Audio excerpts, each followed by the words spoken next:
Stewie, great player, obviously, just come back from his international, played really well. All of them, everyone on the team even. Like, I can play left centre half, can't I? And even then I want to try and push, even he's a captain, Liam Cooper, and I'm still trying to push him out of the team. Like, you've got to work for your shirt. It just doesn't come to you. So you've got to try and push everyone out of the way and work hard.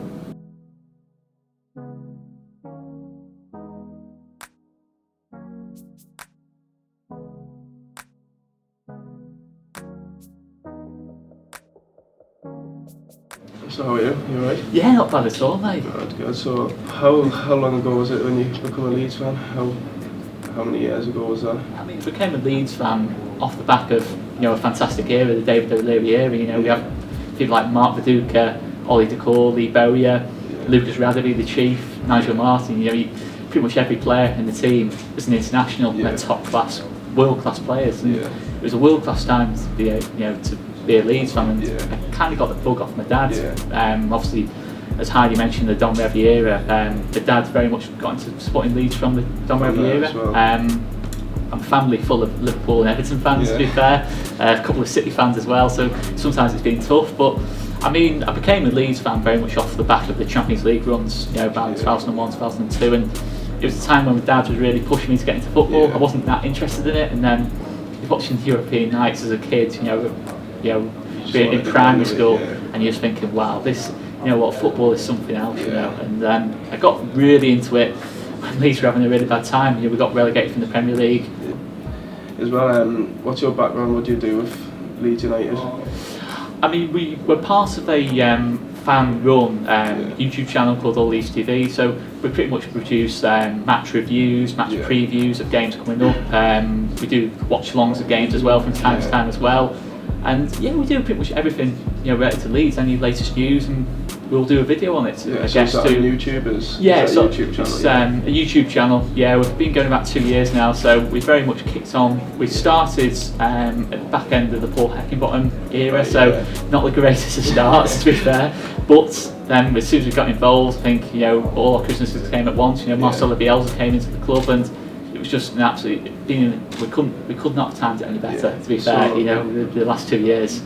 How much of a dream is this? So early on in your career, a top division footballer. Yeah, like you say, a dream. I think it's everyone's dream. So when they're younger, when I was about 4 or 5 years old, that's when I first started playing. Always dreaming to be a professional footballer, and I didn't really think, I wanted to be in the Premier League, obviously, but I didn't think I would get there when I was younger. But now I'm here. Like you say, it's a massive dream to be in the Premier League at 20 years old, playing for Leeds United, massive club. The hard times of Leeds United as well, when Leeds got relegated to League One. What was that like? Horrendous, to be honest. I mean, it was horrendous. The first, I think initially when we went down the season 2006, 2007, it just everything that could have gone wrong did go wrong. I'm not sure how many managers we had that season. I've even forgotten.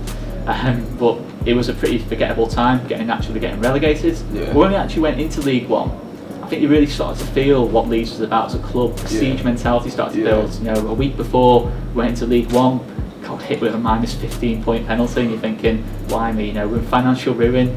Minus 15-point penalty, new league, players going out. All the good players in that time were pretty much going on for quite low fees as well. And you're thinking, blimey, if we make a bad start here, we could even be at risk going to League Two, and then you look at like your Boltons, it can go really from there, potentially going to financial ruin, and it's kind of twice in 3 years it happened. 2004 went out of the Premier League, that was the first lot of debt, and then 2007 hit with another lot of debt, and it just felt like a never-ending cycle. And being quite young at the time, it's kind of thinking, blimey, is this ever going to get better? And we went into League One, and it really was a time when you realised how big Leeds was. You're going to places like Walsall, Tranmere, Histon, etc., just places that you never want to go back to. You're thinking, okay, we'll go here once, and then we'll get up, and then we'll be fine. But again, Leeds being Leeds, we spent 3 seasons there. We didn't go up the first time, we didn't go up the second time, third time lucky. But to be fair, when you saw Leeds going to Walsall, Tranmere, and taking 75% of the ground away from home, and that lot, consistently more away fans than home fans, and then you've got Leeds fans in the Tranmere and Walsall end. I remember going to some games and you're literally looking in the Walsall end and trying to spot the Leeds fans as Leeds score, and it was an insane time, to be fair. And went to the Championship. Again, we just didn't invest properly. You know, we had some fantastic players around that time. You know, Snods, Maxi Gradle, Becchio, Bex, Johnny Elson, Ross McCormack. You know, so many players who were at the pinnacle of the careers of Leeds, and that when you thought these are like Premier League players. It just didn't come together for some of them. You know, after they'd left Leeds, and it was just really bad all round at the time. And you know, we had a decent season under Gary Monk, but other than that, it was kind of like mid-table. And then Marcelo, and obviously you know, the era you're involved in now has come in, and you kind of realise again, you know what, this is how high this club can get. And I still feel it's just the beginning for Leeds. You know, that's what I said after we still promotion was, this is just the beginning. You know, let's build from here now. You know, we're now in the league. So go back to your debut. I mean, your debut was quite something, to be fair. It was, I mean, it was no pressure. It was Aston Villa away, Villa Park, and obviously Barry Douglas got injured in the warm-up, am I right in saying? And you found out. I think it was. And obviously you find out you're in the team. I mean, what was your reaction to that when you're playing against Aston Villa away from home? It's a crucial game just before Christmas. You know, we're looking to build a bit of a lead at the top. I mean, that must have been a bit nerve-wracking. It was a bit of. To be fair, it was in the morning. We woke up in the hotel. Barry said he was feeling a bit funny. So the coaches and manager came and was be ready. You might have a chance to start the game, or even come on like really early in the game. So I was getting myself ready. I was thinking, like, when he told us that in the morning at the hotel, I was thinking, I was just like shocked, like butterflies got in my belly. I was just like, at Villa Park, 44,000 could be there tonight. And got to the stadium, warming up. Baz felt alright, and it got about 5 minutes till we were meant to come out, go back inside to get ready to go, like to get kitted up. And Baz was like, can't play. And I didn't know he said that, so I was looking around for Baz, thinking, where's Baz gone? And I seen Salim, obviously the translator, was coming out, running out towards us.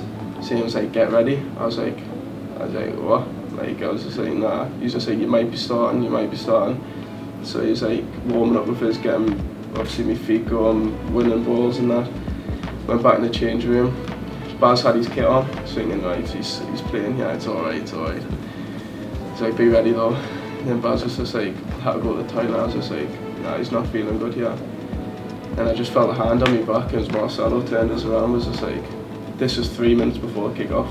I was just like, I was thinking, who's that? I was like, and I turned around, Marcelo, I was like, you're starting the game now. I had all my bench coat, my pants on, I was like, no way. I was like, that can't be. And then when I got in the tunnel, I looked obviously me right, and I was seeing the likes of Tammy Abraham, Yannick Bolasie. I was just like, this is not real. Obviously we went 2-0 down. I think it was after maybe about 20 minutes, and it was, I was thinking, oh God, have I let a side down yet? I was thinking, oh God, it's obviously a tough game to go into Aston Villa. I was thinking, nah, it could be me, letting the side down. So then I started kicking on, and we got a goal back, and then Clarkey got a goal back. And I came off, had bad cramp everywhere, because that was my first game, and God knows how long, like 90 minutes in. So I came off about 80th minute, I think it was. Then Rufi came on. I think he was always already on. Shaq's came on for me, do you know what I mean? And then I seen him bombing down the pitch. I was thinking, wow, I wish I've got that energy. And then the ball got played over the top by G. Then Rufi caught it on the volley, half volley. And it went in. I was just thinking, wow. It was like, even though I wasn't on the pitch, I was thinking, wow, what part of that, like, great part of it. I feel like I've done that as well. I've been there. I've given that out to the players as well. I was just saying, no. I couldn't remember, even in the change room after the game, I was just like, did I just really play my first game? And I was just like, I was so shocked. Like, my phone was buzzing, or like, the phone was going crazy. I was thinking, I've done it. Like, but I haven't done it yet, you know what I mean? But I've done it, like, I've started my first game. So in terms of this season itself then, Leif, I mean, obviously I know it's a difficult one to answer, because obviously we know we've got Shuey Dallas, left back, Baz Douglas, Alioski, a lot of left backs at the club. I mean, what's kind of do you get the goal for you this season? You know, is it to try and force your way into that first team? Yeah, you know, like you say, forcing me way into it. It's working hard, get my head down, pushing players out of the way to make the left back spot mine. I'm not going to take, oh yeah, they're my teammates. They might be my teammates, but I want that spot. That's my job. I want to get there. I want to be number one every week. Obviously, they're all good players, very good players. Barry's got experience. Stewie, great player. Obviously, just come back from his international, played really well. All of them, everyone on the team. Even like I can play left centre half, can't I?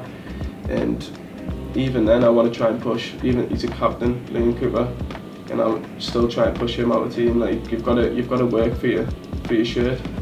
It just doesn't come to you. So you've got to try and push everyone out of the way and work hard.